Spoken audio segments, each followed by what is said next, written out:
Paulavos Respublika. Privati respublika buvo įkurta 18 amžiaus Lietuvoje, Vilniaus apskrityje, prie Turgelių, Merkinės dvare. Dvarininkas Povilas Ksaveras Bžostovskis respubliką pavadino savo vardu – Paulavos Respublika. Norint įkurti respubliką, tai reikėjo nusipirkti žemės su visais ten gyvenusiais valstiečiais baudžiauninkais. To pakako, kad galėtum įgyvendinti apšvietos amžiaus idėją ir suteikti laisvę baudžiauninkams.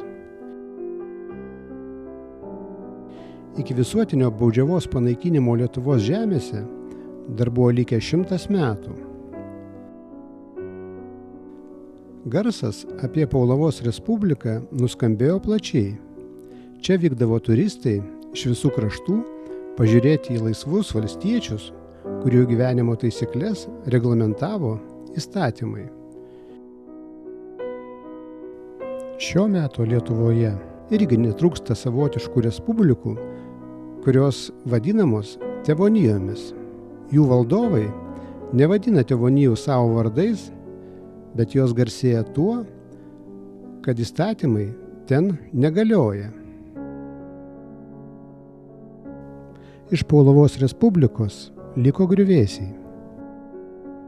Vaikščiodami po išlikusius griuvėsius galime ne tik prisiliesti prie Lietuvos istorijos, bet ir pagalvoti apie šių dienų aktualijas.